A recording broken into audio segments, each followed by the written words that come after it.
original.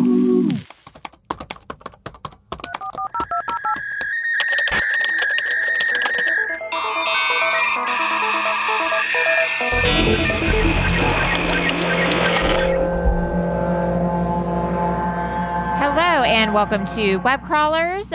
This is one of our mini episodes, and it is a mailbag episode where we are going to read your emails. What is so fucking funny? Nothing. Just your little phone moving around. Well, what about I have a phone in one hand, a microphone in the other hand, and then my laptop and GarageBand. I'm like holding 4 different things, and then I have my coffee and my La Croix. Like, what do you want from me?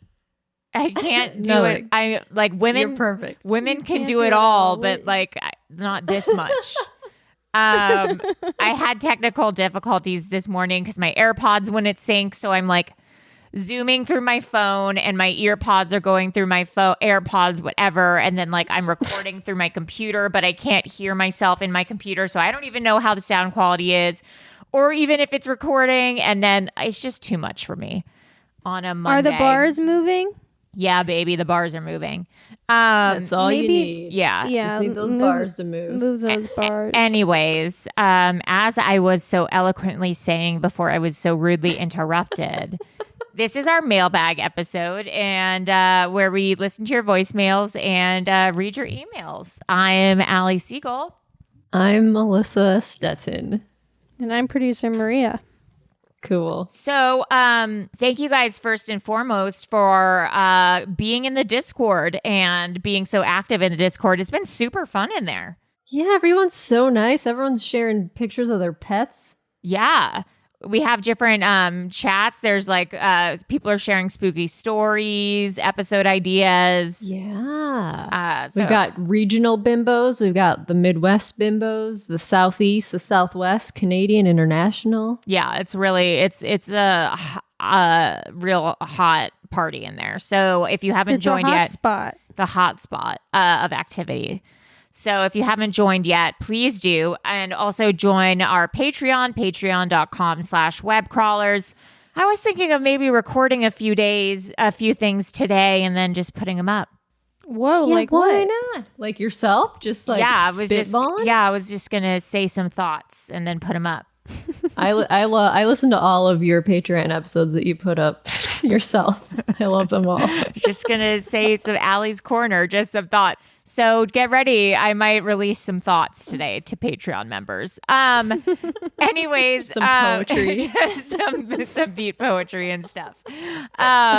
Anyways, do we have any voicemails we should play? Yeah, we have a couple. Well, we have a lot more than that, Melissa. I just haven't sent them to you because it's too. I get boy. overwhelmed. Uh-oh. But yeah, let's play what we have, and then just know I have like 1,000 more. Oh boy, my gosh. 1,000. Okay, here's the first Let's one. only play non-controversial ones. Hey, this is Moses, and this is for Allie, Melissa, Maria. I was just rearranging my bookshelves, and I came across one of my true crime books, Double Jeopardy. And I remember, I don't know what episode, but either a month ago or a few weeks ago, I think it was Allie mentioned something if there was ever a case about Double Jeopardy or something like that. Anyway, this book, Double Jeopardy, is about a case from where I'm from, Kentucky, in Louisville, about an hour north where I grew up in Kentucky. It's written by Bob Hill, and he wrote for the Courier-Journal. But it's about this girl in the late 80s. Her name is Brenda Sue Schaefer, and she went on a date with this guy, but she never came back home from this date, and she lived with her parents. But she never came home this night, so the next day the parents called the police, and the police, like 2-3 miles away, like parked along the side of a parkway, they found her car. Oof. But there was like no evidence inside the car, like all her stuff was gone. Months and months went by with the investigation, and the cops and the Commonwealth attorney, they had no idea what happened to her. No. But they finally honed in on the guy she dated, Melon, and pretty soon he became the prime suspect.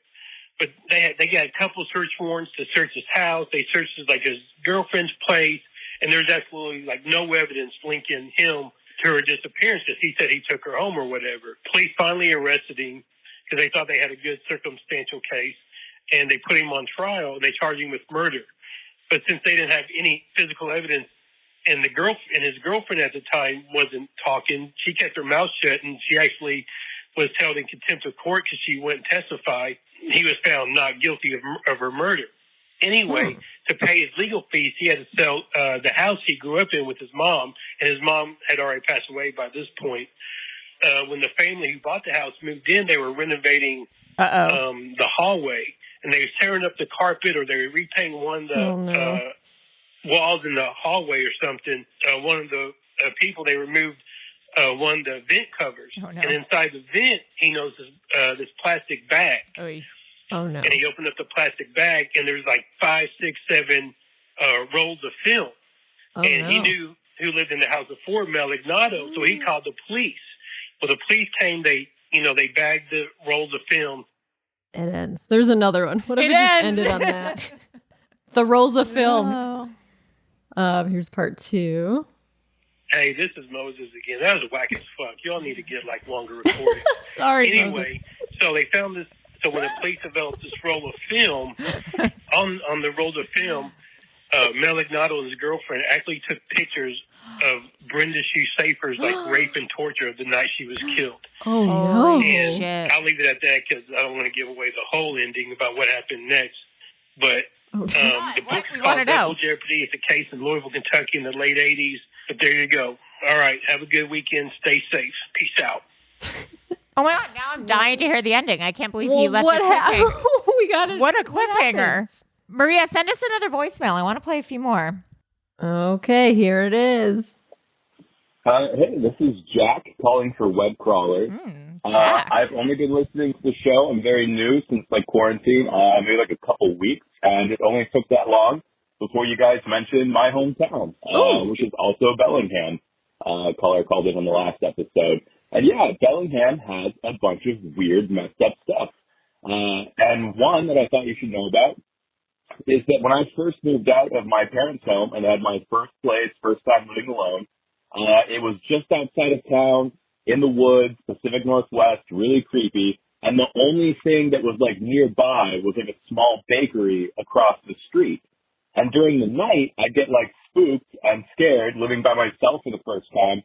And I would hear delivery drivers and people working, across the street, and it would give me comfort. So I'd be like, okay, well, there's people nearby, so I'm not alone. Turns out, last year, one of the workers there was arrested for a murder case. Oh my God. Committed 28 years ago. One of the other employees actually helped the police, stole his Coca-Cola can with his DNA on it and gave it to the police. They matched the evidence, and he got arrested. But yeah. The noises that I took comfort in and would help me, get to sleep at night was actually the sounds of a murderer across the street. Holy shit. Yeah, so what a happy story. Thanks for making the podcast. It's a great listen in these horrible times.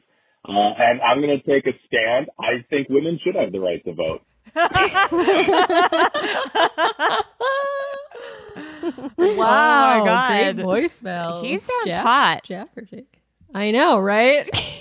Just going to say, Jack sounds hot. Okay, here's another one. Hey, web crawlers. This is Alexa. I've left a ton of voicemails, but I always forget to say my name, but that's okay. I don't need the fame or anything. I was just calling because I recently subscribed to y'all's Patreon, not to brag. And I love it. It's great. But the Stevie Wonder episode, it was fun. I love y'all so much. Allie, I love that you're talking about the blind community that you're a part of. But I just want to point out that I feel like all of the examples that people bring up for Stevie Wonder not being blind can easily be explained because a lot of blind people aren't 100% blind, so sometimes people can still see certain shapes. I think I don't know that much about it either. That's actually a good point. But they can still see shapes or certain lights or shadows or stuff. So I feel like Shaq is really, really tall. So I feel like it would make sense if Stevie Wonder could see a giant outline or something, or a giant blob, and be that's Shaq. And then, I don't know, same with the mic. I feel like that would be easy to do if you drop it. But anyways, I just wanted to point that out. Not all blind people are like can't see anything. A lot of people still have some type of vision. But you know what? I love y'all. So no hate or anything. Just wanted to throw in my 2 cents. I'm hoping something creepy will happen to me soon so I can talk about that, but like nothing has. So anyways, love y'all. Bye. Alexa. Oh my God, our podcast is so bad. I can't believe we did an episode about Stevie Wonder not being blind. This is why our Patreon... We came to the conclusion that he is probably blind. Yeah, is blind. But it's been like a conspiracy on the internet for like ever. Yeah, and I'm not part of the Patreon, so I don't know. Yeah, that's I true. don't know what you guys. This is the kind about. of stuff we're releasing. Yeah. Hey, I'm leaving this message for the web crawlers. My name's Don. Don. I just want to know, first of all, you guys are great. And I've listened from day one. Wow, thank you. There's a local legend around me about the Melon heads, which is supposed to be like this small community of like, I don't know, the way the legend goes, it's really weird. It's like, they're like inbred, deformed people. Oh, no. And they supposedly come out on this one road. But then when I was like doing research on it, there's like spatters of it, like this legend all over the country. I was wondering if you guys ever heard of it or whatever. No. All right. Isn't there a candy called Melon Heads? Oh, he's still going. Yeah. Oh, sorry. I'm driving. I'm driving and talking. All right. Later. Boing, boing, boing. Don. Melon head? I've never heard of It sounds like a Hills Have Eyes kind of thing. Yeah. According to lore, the melon heads were originally orphans. They are described as small humanoids with bulbous heads who occasionally emerge from hiding places to attack people. Oh my God. Oh my God. What's your favorite kind of melon? Watermelon. Cantaloupe. I like cantaloupe with tahini on it. Yes. Okay, I'll play another voicemail. Why not? Hi, this message is for the web crawlers. My name is Kelsey, and I'm from Oklahoma City. I learned about your podcast from The Alarmist that I'm all caught up on, and I just recently caught up on all of web crawlers, and I love you guys, especially Melissa. Oh, thank you. Draw your attention to a case that I'm specifically interested in as a social worker in children's services in Oklahoma City. I'm really intrigued by the case of Josh Powell, who was a dad who, during a supervised visit with a social worker, essentially, after the kids ran into his house, slammed the door in the social worker's face, and then We set the looked house on into fire this. and bludgeoned the kids with an axe. Susan Powell. They all died. Anyway, you can hear the 911 call online, and it's just great. Yep. There's way more to the story than that, but that's one that specifically interests me being a social worker. Anyway, I love you guys. Thank you so much for doing all of this through quarantine, and have a great day. Boing. Boing. Thank you. That For was your, like- yeah, the disappearance of Susan Powell. And it ended up like that the husband's dad had like photos of her on his computer. It was like something creepy like that. Did we do an episode on it? No, we didn't. It was one of the ones like in the document like we made at the beginning of the podcast. It was like one of the stories we were thinking of doing. Well, let's do a mini episode on it. It's a crazy story. Let's circle back to it, man. And here's another voicemail. Hi, this is a message for the web crawlers. My name is Rachel. And my personal favorite. Pew, pew, pew, pew, pew. Oh, pew pew. I wanted to call in for some ghost stories because it seems to be quite a favorite right now. Yes. And this is actually one regarding my mom. So a few years ago, when I was about 15, my mom started going to this sort of like kind of college night class thing about sort of the supernatural and ghosts, and she went with one of her best friends. Because we live in a house that's really, really old in Scotland. That's like built in 1860 or something. So my mom had been feeling a few things and thinking that's kind of supernatural, wanted to explore it more. But anyways, because she went to this course, she ended up bringing the woman who like posted everything, who was also like a psychic, over to our house. And she came over to our house, and she was in the downstairs living room, and right above it is my old bedroom. And she's going around the house. She's kind of getting a feel for it, and then she was just like, "What's upstairs?" Oh, no. I need to go upstairs. Oh, no. And Mom takes her upstairs. So she goes upstairs into my old bedroom, and there is this huge big bay window that overlooks into our garden, and outside of our garden is like a river kind of thing. We live out in the country. Wow. And she was like, "There's a woman in here. There's a woman in here, and she's crying." I was like, "Okay." And she's like, "She's crying because he can't breathe. He can't breathe." And we found it very strange. And Mom was like, "Okay, well, I don't know. I've never really sort of maybe felt that or anything." And then we actually found out the guy who built our house back in the 1860s, he died drowning in that river, trying to build a bridge over to the village. And then another story is that my friend, her friend that she went with, had a story of a realtor coming over to her house years ago. And always in this house, she never felt like she was fully alone. And this real estate agent kind of came in to, look around the property and stuff. And just before she left, she was like, "You're not alone in this house." Oh, no. Oh, And my mom's friend was just like, "Okay, yeah, what do you mean?" And she goes, "There's a woman and a young girl here with you." No. And that's actually like all she said, and then left. And what is crazy is that was always the feeling that my mother's friend got. So when she was in the house, there was just a presence there. It wasn't scary, but she always said it felt like a very feminine sort of presence. Her kind of feeling of that matched up with this totally random woman who she never saw again, and came into her house saying the same thing that she felt. Wow. So, not for me, because apparently ghosts don't want to talk to me, but I'm okay with that for now. But I love you guys. Oh, it ends. That's after 3 fucking minutes. nuts, dude. That's crazy. Ah, ghosts.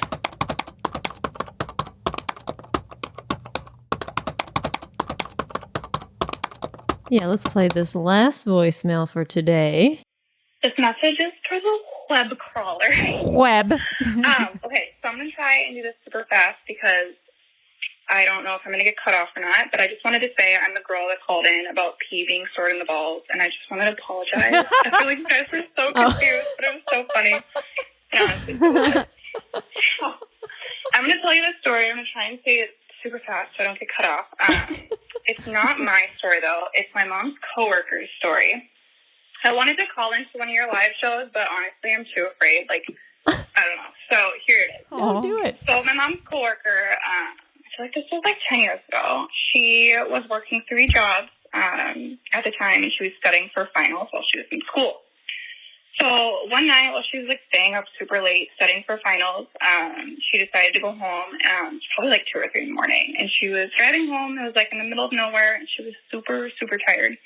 And she was trying like hardest to stay awake behind the wheel. Like she didn't want to fall asleep behind the wheel, but of course she did. So she fell asleep behind the wheel, and she crashed into a guardrail. Oh, no. And the guardrail actually went through the car, and it spliced through her left leg. Oh, my God. And so she was sitting there in the middle of nowhere, on the side of the road. There was no cars going by, and she was bleeding out. And she was going like in and out of consciousness. She was probably sitting there for an hour. Oh, my God. When ambulance finally arrived. She doesn't remember a lot, but she got to the hospital, had her surgery and everything. She ended up losing her leg, so they had to amputate her leg, and she's now an amputee now. So the next 3 weeks, she was going through recovery and stuff like that, and everyone was asking. She was just asking people, how did the ambulance find me? I was in the middle of nowhere. There was no cars passing by. What happened? Everyone was like, you called in. You called the ambulance. And she's like, no, I did not. I did not call the ambulance. I did not. This didn't happen. She's like, who called in? And for some reason, the 911 responder was not letting them listen to the call or anything. What? I don't know why. Anyways, another week goes by, and they were about to delete the call, and the 911 responder actually called her and was like, you know what, I have this feeling like you need to listen to this. I'm about to delete it, and I just want you to listen to it before I delete it. And she was like, okay. So she listened to it, and the voice that called the ambulance that night was her ex-boyfriend from high school that had been dead for 10 years. No. No. Stop. There was my little story. I hope I didn't say it too fast. I love you guys so much. I'm a huge fan. And a new page. That ends. What? That's horrifying. I believe it. I mean, Yeah. guardian angel. Garden angels. Garden Garden angels. That I'm astounded. That is bonkers. Yeah. Holy shit. We should compile like a list of stories about guardian. We should do like a book of guardian angel stories. A book. Yeah. You guys aim so low. There was I that know we do. one email or voicemail from like months ago where like someone was playing basketball and like he ran out in the street and like a car stopped. I don't remember the specifics. Yeah, and then but, David from the war. Yes. Like these Oh my are God, these that are story was empowering incredible. stories that the world needs to know, especially right now. we should do like a best of. No, we should do a guardian angel episode where everyone tells their guardian angel stories. Yeah. Yeah. It'll be huge, Yeah. and it's important for Yeah, if you have any guys guardian suck. angel stories, call in. What do you? I like it. Oh my God! No one's saying anything. Everyone's I said it agreeing was a with you. great Yeah, that's the idea. point. No one's saying anything. You guys should be like applauding from the rafters. I think it's a wonderful idea. I think it's great. Good. I think it's great. Good. I love it. Well, anyways. Do you guys have any emails? Yeah, we do. We have a lot of We have emails. some of them are like really long, and I feel like some of them are like Yeah. episode ideas that are like 3 pages long, and then like also include evidence. Yeah. So maybe we just read one. Do you want to read Emma Mack's Hometown Murder? Ooh. You want to read it? Sure. Hometown Murder from Emma Mack. Hey, ladies. Here is just a hometown murder story that I'm personally connected to. On February 9th, 2010, at 3 p.m., a 17-year-old girl, Mackenzie Cowell, was leaving a hair design academy in Wenatchee, Washington, when she disappeared. She had told her classmates she would be back in 15 minutes, but never came back. Her dad tried to call her multiple times throughout the evening, but all of them went to voicemail. Sometime after 8 p.m., a homeowner about 7 miles outside Wenatchee and near the local ski hill, Mission Ridge, called the police and reported an abandoned car near his driveway. The police traced the registration to Cowell's father. Her cell phone and debit card were not found in the car, and there was only one set of footprints found. On the afternoon of February 13th, her body was found in the Columbia River about 30 miles away. The autopsy said the cause of death was strangulation, while there was a knife found still in her shoulder. Oh, God. It also seemed the killer had tried to cut off one of her arms after she died. Oh, my God. I know.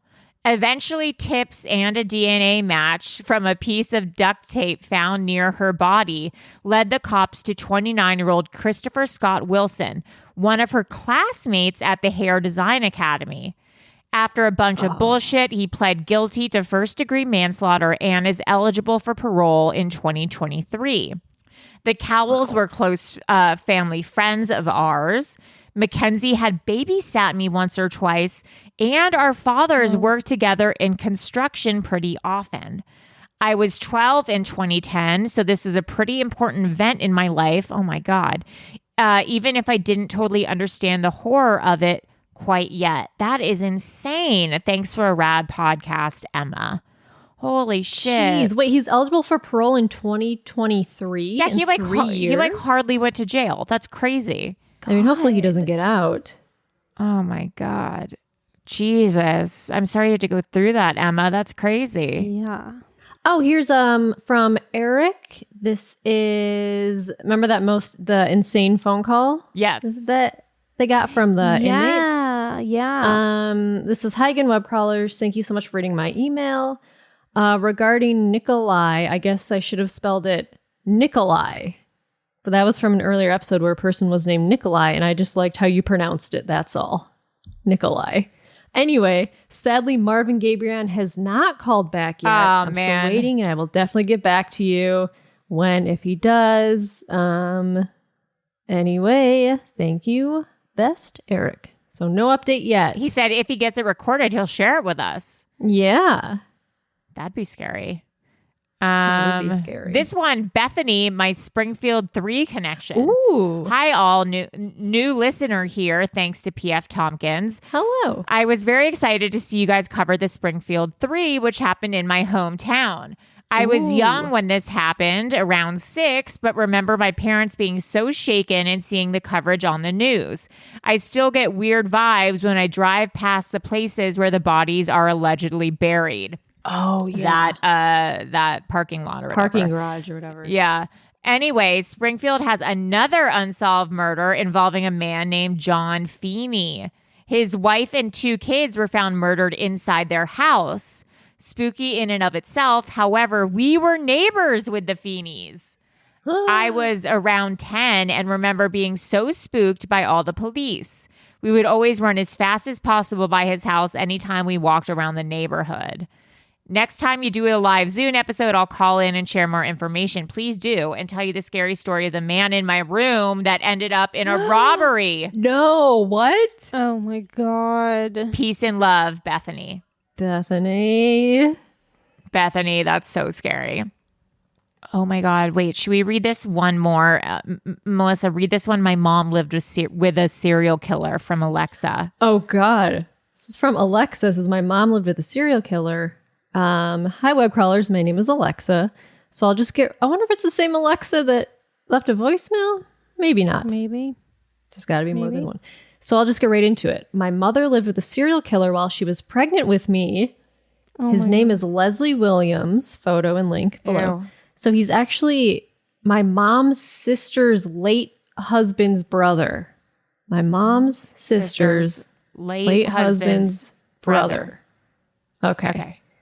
My mom said that she was looking for a roommate and her sister suggested that she get a place with her husband's brother, and so they did. Weird. Leslie Williams sadly killed 4 teenagers, and his murders came to an end when he got caught abducting a 35-year-old woman who he'd planned on raping and killing, but luckily she got away. He stalked her while she was visiting a loved one in a graveyard.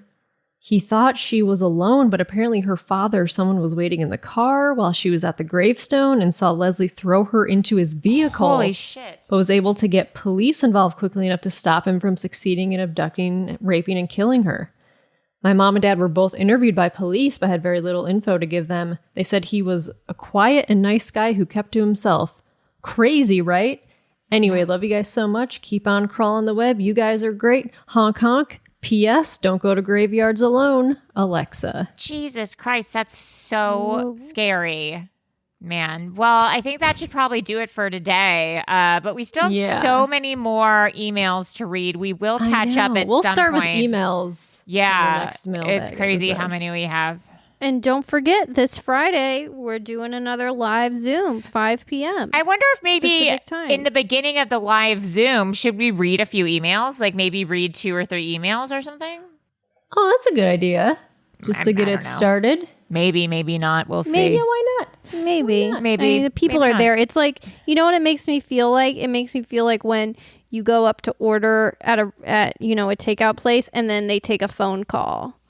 And then it's like, well, Interesting. I'm here. Yeah, you already Like, know why what you are want. you- Yeah. Interesting point. That's what it makes me feel like. I but feel you. what do I know? Alrighty then. Well, thank you guys for listening. We love all your emails. We love your voicemails. Keep them coming. Please donate to the Patreon if you can. Patreon.com/webcrawlers. And come to our live shows. They have been fun and exciting. A real roller coaster of emotions. Anyways. They are. They are. They really are. Anyways, I am Allie Siegel. I am Melissa Stetton. And I, producer Maria. Bye. Bye.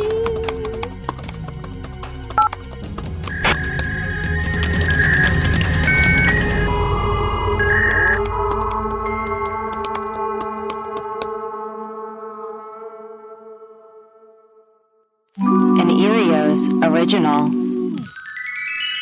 Powered by Acast.